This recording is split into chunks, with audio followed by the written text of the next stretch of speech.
was a good layup line for the game. Hey, we're over here with the Jose Candelario Show. I got Marcus Harvin. What's your Islam name? Islam. Your middle name? Oh, Terrell. No. Online on Facebook. Oh, it says Mariah and Mia's daddy. Oh, that's Yeah. what. It's my two older daughters. It's their names. Yeah. I'm thinking, this guy. No. Just Christianity. Never that. That's been my name on Facebook since 2000. What she was born in 2012. Oh. Yeah, my middle daughter was born in 12. She's 13. Now it's all about Maddie. Yeah, because she take over now. Man, her personality is bigger than you and I together. Stop it. I mean, you know what the big thing is, too, is like when you have children at different ages, you raise them differently, too. And you notice that, like, there's something going on with their DNA. Yeah. It's like whatever stage you have the kid, they might act like how you were at that age. Because the baby acts like me now. Like the persistence that I have to make everything happen, she has that to get whatever she wants. And it happens every single time. Because we bow down to it. It's like, yo, if somebody's that persistent at that little age, man, it's like, yo, you're going to be, it's near abuse to not give her what she wants. Because she going to keep asking you till you get it. The arguments are good. Yeah. They're layered. No, definitely. It's not like they just, oh, can I please? No, they be like, look, based on the past week. Yeah. Seeing that in the past, the precedent states. Yo, being a parent, man, you gotta become soft when you got daughters, when you're a guy. That's why I'm glad I got daughters. Boys would probably make you just more tough. No, I'll be honest with you. I got a 17-year-old daughter and I got a 7-year-old son. I just think that my parenting skills are different. Like I was harder on my daughter because I wanted her to toughen her up, you know? And so I wanted her. So she's like tough, like she does act like me. But lucky for us, we all went to therapy and got over some of it. So we've grown together into a better relationship early on. That could have been toxic because of the dynamics. Then my son is like, I'm just pouring into him emotional intelligence and stuff. So he's a very caring, loving, smart little kid. And it's like, thanks to God, to his mom and I, being who we are, you can just see it though. But you're right.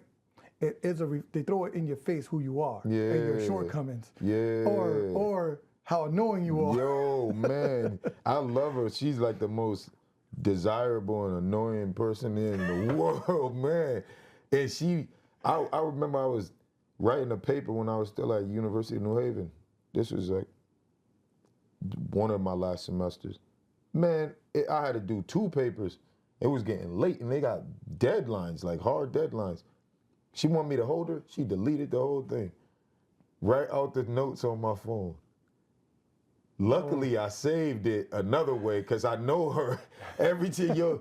And now I'm not even holding her when I'm doing the law school stuff. It's hard, man. If I start doing something and she mess it up, I'm gonna need a lawyer.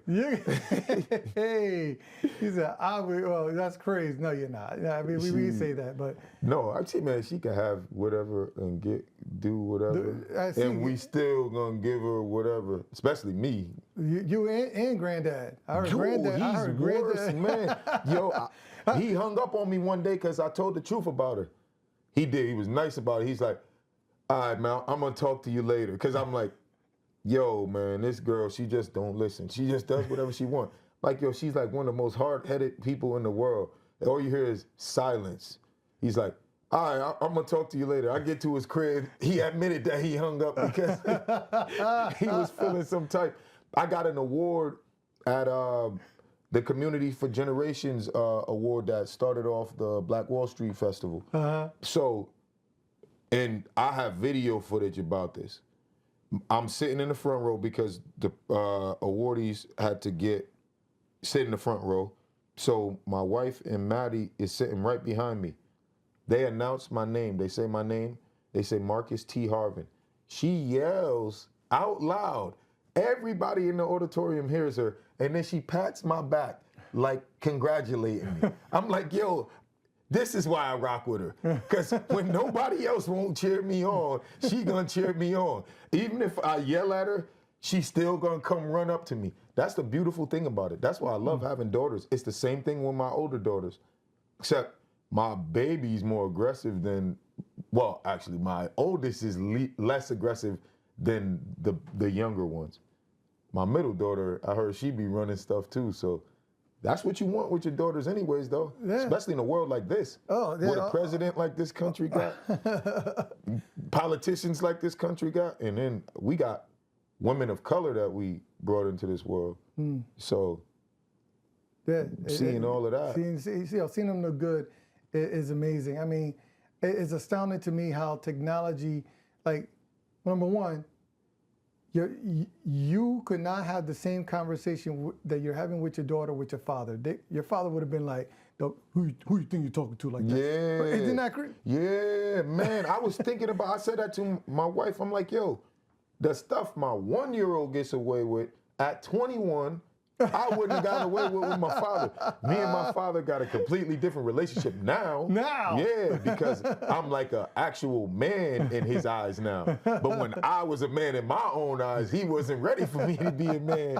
So it was different. But we have like this respect for each other. You know, but now men. It's innate. Like with you and your daughter, there's no building. No, it's like, you're seeing eye to eye. It's one thing that we learn how to do at our age that our parents, you know, they over the years is getting down to their level, right? Like you get down to your daughter's level, but then you realize those levels are way down, and then when you come down to hers, she go up past yours. Like when my oldest was born, I was 21. When Madison was born, I was 35, going on 36. I'm 37 now. She's almost 1.5. Man, that's completely different. Chasing a 18-month-old, 16-month-old around at 37 compared to 21. You don't realize you got legs when you're 21 because they just go. 37, it's like, all right, few times around the crib, I'm like, all right, I got to tap my wife in. Next couple runs, yo, I'm about to go to the store real quick. I'll be back. I can't even look at the running like that no more. And think about the fact that, man, I got schoolwork to do. We got fresh start stuff to worry about, you know, because that's got to be a priority. Ministry stuff, that's always got to come first. And on a Saturday night, she don't want to go to sleep till the people that went to the club go to sleep. And we got to be up early for church. She don't care. She get up at like 6:45. I haunted my wife when we first started living together because I wake up early. I gave the world somebody that wakes up earlier than me. She wakes up the whole house. And she starts off at 10. She goes to sleep at 110. Wow.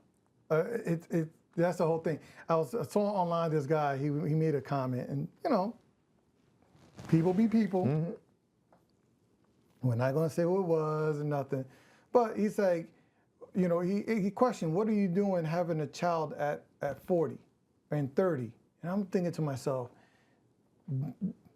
having a child in this age, in this day, age and time, and when you realize what you can pour into, the knowledge base you have to pour into someone in your 40s, even if you have a child at 40, is way different than 18. 16, because in our community, we've been accustomed. Normalized. Right? We normalize 16-year-old pregnancies and stuff.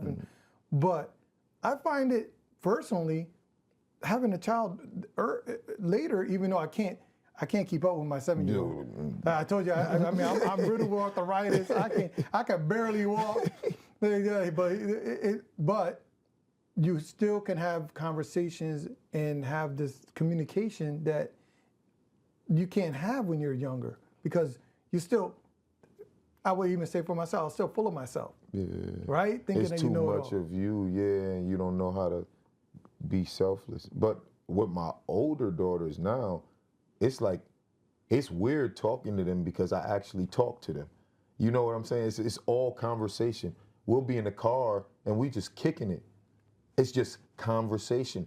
But I learned at this age now, I learned kind of let them lead the conversations because I don't know what they want to talk about. I just started law school. They don't want to hear about binding precedent and persuasive precedent. They don't want to hear nothing about that.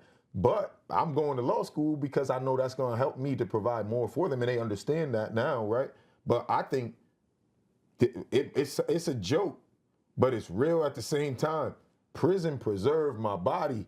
It be breaking other people's down, but it preserved mine.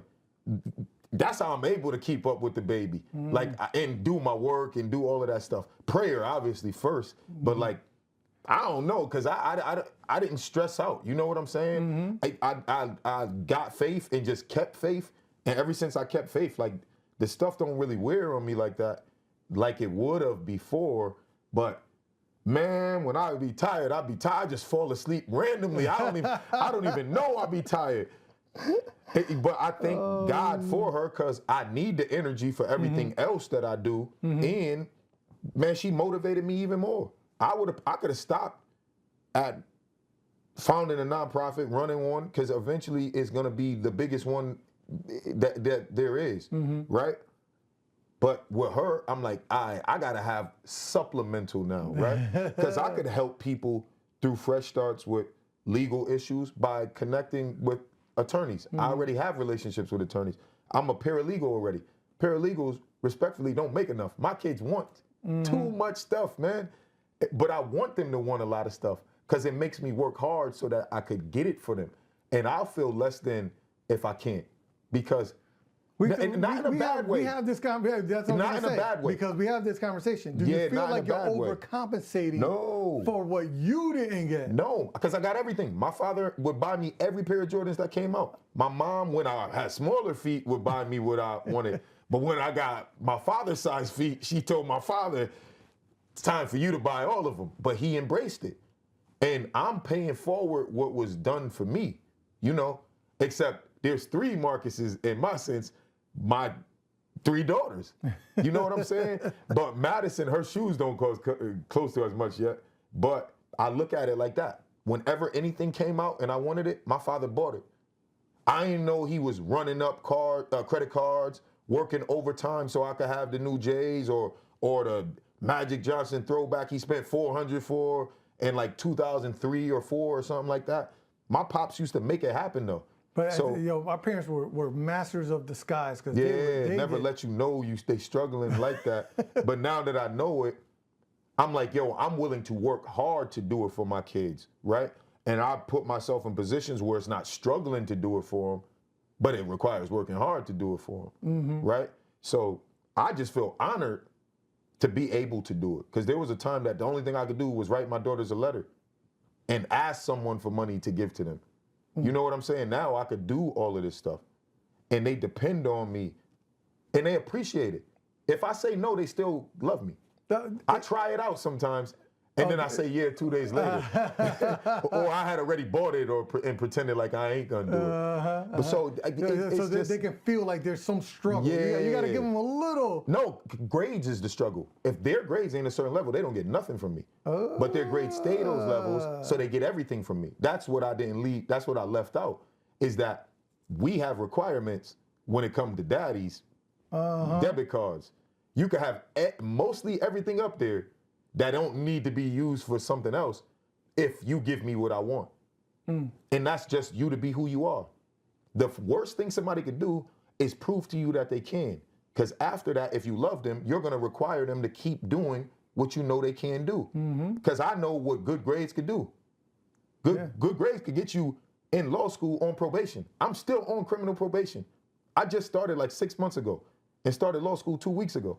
So I mean, I know a little bit about what I'm talking about, and I think they know that. But they also know if you do what this guy says, you got the keys to whatever it is that you want. Do you realize how inspirational you are to people that get anywhere close to you? I mean, okay, so for instance, we met, 6, 7 months ago? 8 months ago? That's been longer, about a year and a half. Year and a half, right? Been a year and a half. Yeah, time flies. And seeing you and your accolades and your growth, I decided to go ahead and step out and started doing my own thing, right? I appreciate it. Have you seen that, right? Yeah, I definitely seen it. I told you, it's like because of people like you watching you and getting. I was like, damn, if this mofo go out there, come out, and does what he does and makes a difference in his community, yo, I'm really have no excuse. I got no excuses. And do you feel like people hold that against you? That you giving them no excuse to not be who they are? Man, sometimes it be seeming like that because, like, some of the people you would expect to get the love from, you don't really get it from them. But I just learned now, like I said, Madison is my cheerleader. Mariah and Mia is my cheerleaders. If they text me and tell me that they proud of me or that they love me, man, it feel a little misty in here. You gotta get the stuff checked out. But if they say something like that, that gives me all that nobody won't give me, right? If my wife just randomly texts me, my pops text me like paragraphs of how proud of me he is. My mother could just say, son, I'm proud of you, and that just does it for me. So all the other people that don't, that's okay. But it seems now that people starting to not be that way. It seems like, I don't know. I don't know. I don't know. Maybe maybe people want to see if it's real. Maybe they want to see if it's just. I just think a that lucky people streak got to or get something. used. People want to they can't get used to it because they put you in a box, and you are not. You're stomping on the box. Yeah, you're running around on it. You're poking holes in Hopefully. it. You're like you're like a pit bull with the box. Yeah. You're tearing it up. So when you're doing that, that does trigger some primal fears in an individual. I mean, if you study psychology long enough, definitely. you already know that people want comfort, and you make me feel uncomfortable, right? Yeah. But it takes a person that understands that to really use it in my favor. You make me feel uncomfortable because you are constantly pushing the boundaries of expectations. Be like, oh, okay, this guy's doing good. Okay, he's doing, and now he's doing, and it's like, good Lord, I'm sitting around here talking about I need a handout, and you're like, you don't even want a handout. You handing out. Yeah. You're pouring out into the community already. We did, speaking of that, in this month, and we had to cancel today because my cousin tragically passed, Derek Rockington, who I look at as a big brother, but we still distributed 4,900 meals this month.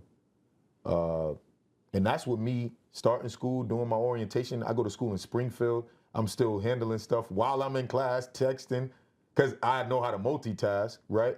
And I know that it's a blessing to have been able to found that organization, and those people rely on that organization, right? But it's also a blessing, and it's a calling, and it's a duty for me to be in that classroom. But that's why I got professors, they give you PowerPoints after. We just gonna have to work it whichever way. But I've never done anything thus far the way anybody else did it anyways. So why would I start now? People got their best practices of what you shouldn't do while you're in law school or whatever. Yeah. It's never gonna work for me because I got all these other things I gotta do. Like Wednesday, I had class. We didn't get back till like almost 6. I had to be at church for a meeting for 6:30 to get qualified to be entering them to my elders classes. So now I'm about to enter my elders classes to become to get ordained as an elder in the church, which has been my dream since I was a kid. It was never to be found in an organization. It was never to be a lawyer. It was to be a pastor. It was to be a preacher. So I'm getting to live out my dream, but that's sometimes where I feel the most backlash is in there. And anyone who knows me or who actually listens to the stuff I say, I'm actually just giving them everything God gave me. If I prayed 2 days ago and I heard him answer it, I'm gonna tell you exactly what I said so that if you're going through something similar, you can pray that prayer and get the same result. And it seems to make people mad. It's like, yo, I'm not saying pray it in Marcus T. Harvin name. I'm saying Jesus. This same Jesus that you're singing, same Jesus that you're preaching, why is it offensive when it comes out of my mouth? Why? And when it comes out of my mouth, it actually produces some sort of fruit. You'll know a tree by the fruit it bears. If I was a phony, things would not happen. You know, like I've been sent here to do this stuff. I was still supposed to be sitting in a prison until 2030, right? I looked at my initial OAP, my initial offender accountability plan. It said that I would, EOS, end of sentence date would be May 2030. I looked at my graduation paper for law school. It says that my graduation expected date is May 2029. So I'm expected to graduate from law school a year before I'm expected to be out of prison. How in the world does that happen if the Jesus that I'm saying told me these things did not really tell me these things? How does it create such an issue? Maybe you don't want the things you claim you want. I do. Yeah, it's funny. Well, it's not funny, but I will say this. Prayer is almost like the future of AI. You have to know how to prompt, right? And be careful what you prompt. What you ask, yeah. Be careful what you Yeah, ask for, yeah. right? And but when you ask, I mean, we had this discussion with somebody else too. Is like, when you're envisioning, be as detail oriented as possible. Also in prayer, you should be as detail oriented as possible, and not be afraid to ask the unbelievable. That's what I'm saying. Unattainable. I ask that all the time. I ask God to make me an example that he could do it. There's plenty of people that believe God can't do it. And there's plenty of people, and I appreciate it, right? Wherever the camera is, I appreciate it wholeheartedly. When people offer to help me get a pardon, but I didn't ask for that. I never asked God for a pardon. I never asked God to clear my record. If my record never gets expunged, I'm still going to be an attorney. I'm still going to be getting people cases overturned. I'm still going to be getting people off on trials. I'm still going to fight the systems. I'm still going to do that. And I'm still going to have Esquire at the end of my name, even if in my past felonies were on that. So I don't need those pardons to do what God told me to do. Because if he told me to do it, he's going to make them allow me to do it. Even if they don't want it to happen, it still has to happen. If the Bible's right when it says he said, let there be light, and there was. If he says, let Marcus go, they let me go. If he says, you go do this, he already told them I have to be allowed to do it. In some way, when they come across me, they might just feel, all right, well, we're not supposed to, but we're just going to let it happen, right? Or we're going to be the first to do this because we want, I don't care however it has to go. It just has to happen. And when it happens, obviously I'm bringing people with me. I'm not doing this by myself. I'm not doing it for myself. Maybe by myself physically, but I'm not doing it for myself. I'm always thinking of community. I'm always thinking of bringing the next person behind me. And when I talk to dudes from inside and they hear me in law school and I was just in there with them 3 years ago, they want to go to law school. Some of them now. Some of them thinking about, man, maybe I could go to med school when I get out of prison. Maybe they might be the first person to do that. Other day I Googled, could you go to law school while on criminal probation? Do it. They can't even name one person that did it. They just tell you how you possibly could do it. I'm doing it. Wow. And that's only because of the grace of God. It's only because of the prayers that I pray that I try to share with people. Hey, listen, God can do anything. Just ask him to do it. But you got to admit that it does come down to the ability to see something that no one else can see. No, most definitely. Which is a gift. Definitely. That is a gift that's given to certain people because a majority of our brethren that's out there can't see a better day. They can't see a better situation. They can't envision it. So let me name two people for you. Malcolm and Martin. They got pushed back because they could see the better, and the people around them that wanted to be the one that could see the better were the ones that caused those issues in their lives, right? But we have evidence of people who actually in our days and age have been those that been used to foresee and foretell. So why, we gotta just accept that, man. We got to accept that Michael Jordan was the best basketball player ever. In my opinion, he was, right? LeBron one day is just going to have to accept that. And I'm not calling myself the Michael Jordan of nothing, except I do got some Jordans on right now. I'm just saying, if you don't have it, why not accept the help from someone who does? It's not like I'm charging anybody for anything that I'm doing. Fresh Starts is free. Everything we do through Fresh Starts is free. Ministry is definitely free. Freely you've been given, freely you shall give. I charge for absolutely nothing. So if I was, then I could understand why people, I can't stand them or this or that. Why can't you stand someone that wants to help you?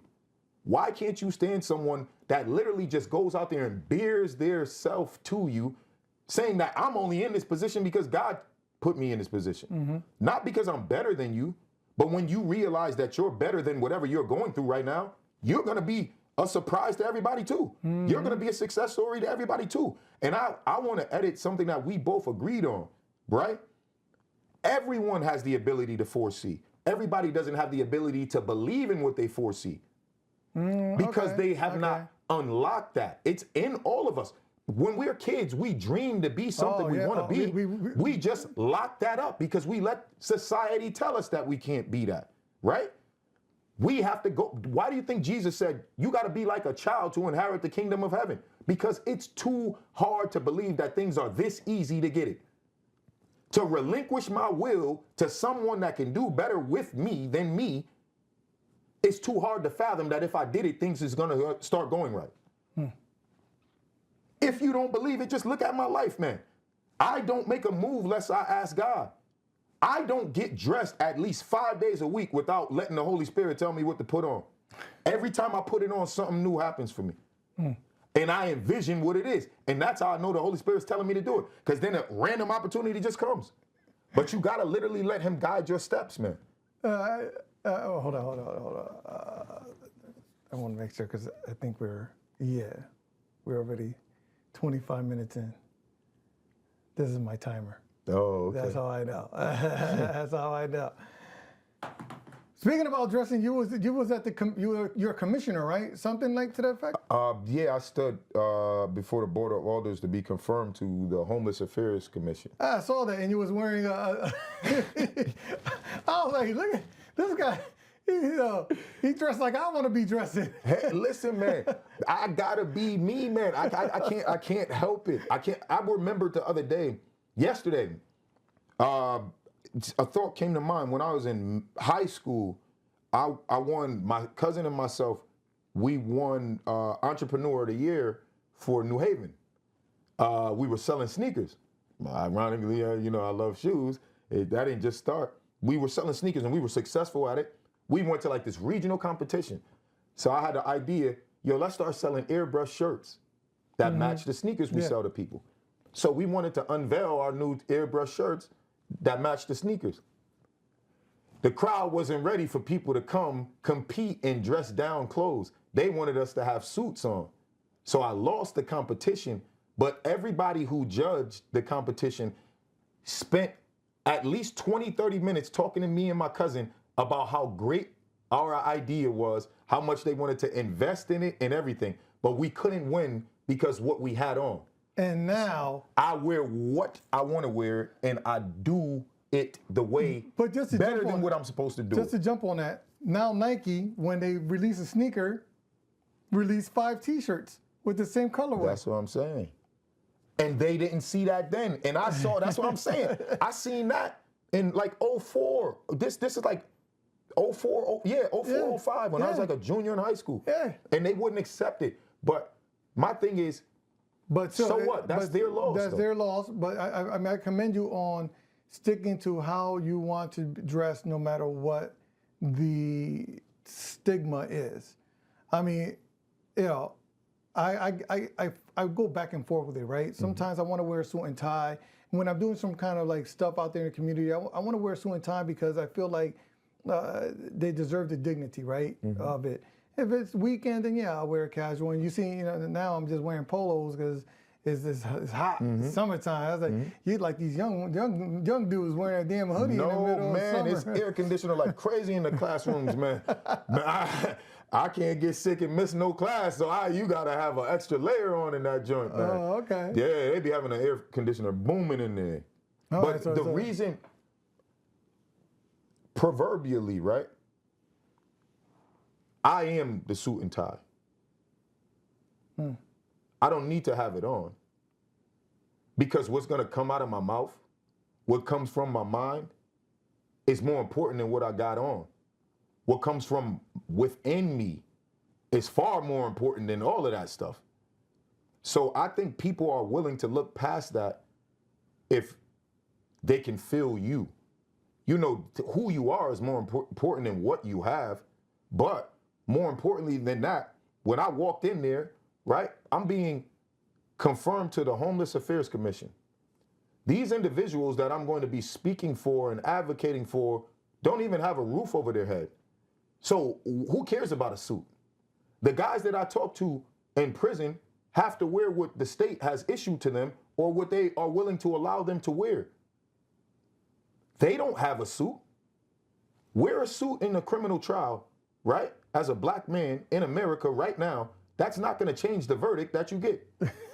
No, all jokes aside. Wow. So none of these things that we put on, these performance pieces, really are going to change the result anyways. Do it because it makes you feel good. Do it because you want to do it. It makes me feel good to wear Jordans.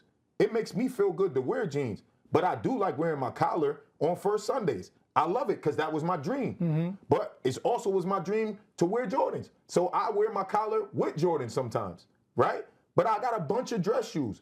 I don't do it because I'm being defiant or whatever like that. But what is defiant? What is that? Who are we to tell somebody you got to do this that way? That's only because everybody else did it that way before that. If really we're here for this reason that we claim we're here, to lift him up, he didn't have a suit on when he got on that cross. He didn't have a suit on when he was becoming the gospel. So why is it so important for me to have a suit on when I'm preaching the gospel? And if my client can't get off because he has a suit on, why, when I'm representing him, do I have to have one on? That judge or jury is not going to be any more convinced by what I have on than what I have to say.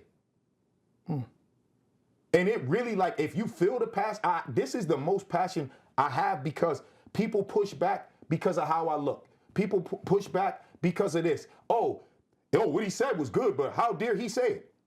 How dare you just say that? If I was given those words, it was obviously given me to be the one to say it. And I don't never speak from a perch. I'm always sitting near you. If you in the mud, I don't mind getting dirty. I got 2 pairs of cement fours. One of them in the trunk to get dirty, one of them in the case to just be on display. If I got to get dirty, it's still going to be with some J's on, but I'm down there. You know what I'm saying? Outside of shelter, I was by myself. This dude was about to stomp this dude's head in. Ran right in the middle of it to stop them because I love both of them. And I pulled the dude off the dude, and the dude had a pretty decent reason for doing it. The dude was trying to like abuse a woman and disrespected the staff inside. But I told him, listen, you're on the track to do better, right? You're leaving drugs and all of that stuff alone. Why let this guy who's still doing it pull you down? Why would I let these people who still don't know who they are stop me from becoming who I am? That's the only thing I'm doing. I'm just in the process, like Michelle Obama said, and she sold millions of books for it. I'm just becoming who he created me to be and unbecoming who I made myself into be. You know what I'm saying? I used to drink because that's what I chose to do. But God wanted me to be a substance abuse counselor. So Yale certified me to be one. And it has nothing to do with the prison program I was a part of. It has nothing to do with University of New Haven, which I love both of those. But it had to do with everything with me just showing up as myself. Going in the group saying, listen, I'm never going to say, hey, I'm Marcus and I'm an alcoholic. Because no, the Bible says he whom the Son has set free is free indeed. So if I get up and say that, I've denied Jesus in front of my friends. So the Bible says he's going to deny me in front of the Father. Not happening. So for me, whichever room I walked in that they had to say that, they just had to accept the grotesque feeling when I just say, I'm Marcus, in the process of change or something like that. What's wrong with that? We're both in the process of change. Yeah. Your rhetoric is just different about your process. The power of words is significant, right? Because people underestimate when, and I guess we're all a little rebellious because we don't want to be put in boxes, especially the more aware you are of the power. Because I feel like even letters are like spells, right? They have like a resonance and a vibration. So when you combine these letters together, they're now creating a different vibration. How important is it to make sure that you reframe and redefine what certain words mean over time? Those are really important to me. Like when I went into the alderman meeting, I redefined hope for that panel. Hope doesn't mean the same thing it means to you that it does to me. Hope means help overlooked people excel. That's what it means to me. Hope doesn't mean a belief that things are going to get better. I got faith for that. I use hope to help somebody, right? Because my faith has put me in a position and is putting me in better positions to be able to help even more. And when I was getting my hair cut a little while, well, you know, getting my hair cleaned, my barber, my Uncle Booney, we were talking, and he said something that was profound that I never really thought of this way. In the Bible it says that God gives seed to the sower, right? So God's going to give more seed to someone that sows into people. So if he trusts that you give to people, he doesn't mind giving you a lot. So I expect to have a lot because I love giving to people. I don't just mind giving to them. I love it. I love giving gifts. I love seeing people look better, feel better, and be better when they walked away from me. So, and I could do that in 5 minutes. I really could. Because if you down, I've been down. You look up to me. You only look up to me because I looked up when I was down. Wow. You are a constant thinker. Yeah, I can't stop. Does it annoy your wife? She's starting to talk like me sometimes, man. I gave her a high five. She actually almost beat me in a back and forth recently. Oh. She got a little slick with the mouth because I get lawyerly when we have those situations. We will have like something about what's better than this or why this is that or whatever like that. And she almost got me to admit that something, she had a good point. But it used to get to her, the sarcasm would get to her, but she liked it. But she gets me, man. That's good. She gets me. I love her. A year? We've been married a year. 8/25 made a year. Okay, a year anniversary. Seemed together like we've been together like 100 years. You know, I mean, just like the way that's like, you're married, so you know, and you're married to somebody you love. So it's like an indispensable thing, like being. It's like a part. I feel weird when I don't talk to her, so I'll text her when I'm in class or something like that, just to reach out to her. Because, and it's like, I've known her for 3 years. We've been together almost since we met, right? And it feel like I've known her my whole life. It's a great connection. And like family don't understand me the way she does, and you just know. You just get to know each other. Yeah. You only been together for 3 years. Yeah. It's weird when you find the best friend. That's what it is. Yeah. You find a bestie. Yeah, that's what we call each other. You find a bestie, and then you realize you don't need circles. You don't need friends. You don't. You just got, because people don't realize because of social media, right? They think that, oh, I need a whole bunch of friends and stuff. I say, no, the average person really only has 3 friends on average, and they only have one best friend. So when you find that best friend in your partner, you don't need to be hanging out at a bar, having drinks. Me and my wife started watching Knicks games together. Oh, nice. So I got a win-win-win. Yeah, man. She'll watch anything with me. But you know me, I'm always thinking, like you said, so I'm always thinking to try to do something. Yeah. But she'll help out with the work. If I get an idea, write this down real quick. She type it up. And then speaking of best friends, though, I've had the same best friend since I was 3 years old. Deshaun Green is his name. Okay. But Day is that's his nickname. He understands that I'm a married man. he respects and loves that. Like, you know what I'm saying? So it's like we get these certain people in our lives that we can't let them go, right? And then when this other person comes, it's no conflict. Yeah. Like, I'm still his brother. Yeah. And can still be the available and present husband to her. And my family even understands. Like, my mom won't even call me like she would have for something. She'd call me probably 5 minutes after she would have. Like, because she know I'm married. You know what I'm saying? But all jokes aside, my mom has even started to see it like that, right? And that's the beautiful thing about life. When I was sitting in that cell, right, I was praying for these moments, man. And like, some of them don't even feel real, like, because I didn't think I would have them to this level maybe so fast. Well, I mean, you are, again, be careful what you ask for. That's what God told me. And be open to it happening when it's his time. Yeah, that's People get upset because, and it's not what they wanted. And it's like, well, you know what? It's probably way better than what you need. Yeah. Because what you need and what you want are two different things. You might want all these things, but you got everything that you needed in your life to push forward and to excel. And I can see, because you asked for what you needed, but not even knowing that it was all. You don't never know how it falls together, right? No. But at the end of the day, look at you. Look at, you're in law school. You're a commissioner. You're giving out free meals. Sweet Jesus, you're a great husband and father. Hey, thank you. You're ministering over at Pitts Chapel. Pitts Chapel, right? Do I got it right? Okay, see, all right. Look, then see, I'm watching you. I'm watching you. I see you growing. So you got, like, at the end of the day, do you have a damn hobby?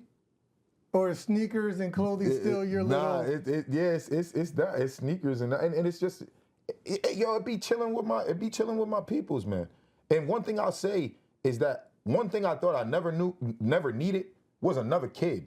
Like I said, I was never ever having another kid. That was the only promise I made. And I was sitting at a table with this older Spanish guy. His name is Angel, and he said to me, "I'm looking at you in the picture with your 3 daughters right now."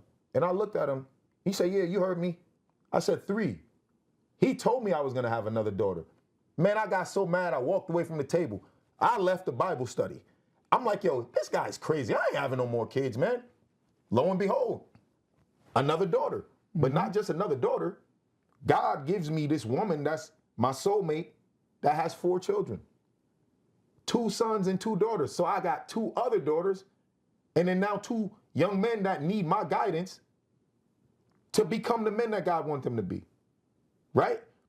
So I never thought this was gonna happen, because I have these 2 teenagers now that was my sole focus when I was in there. Look at that. Get out, do this, do that for them.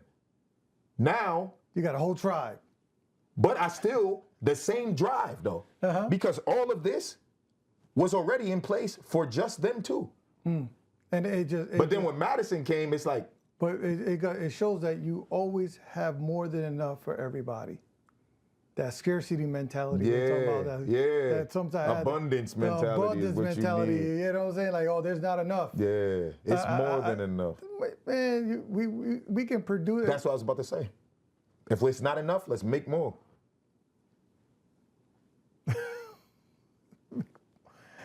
We're going to end it on that. Yo, this is Marcus T. Harvin. Yo, thank you so much for coming through. My pleasure. Sweet Jesus. People don't get it. Like, when you come through here, it's like supposed to be like a 10-minute convo. We could plug a couple of things, but we're like 45 minutes in to a full podcast. It seemed like 2 seconds. Yeah. And that's on top of the hour we talked before. Fact. With that said, you already know, like, subscribe. If you like Marcus T to come through, you know, it probably come through every once in a while now, every quarter, once a quarter, just to chop it up, because this man is soaking it in exponentially and is pouring out to our community. With that said, like, subscribe, and leave a comment. Please keep it going, share. You already know what to do. Thank you so much. It's the Jose Candelario Show.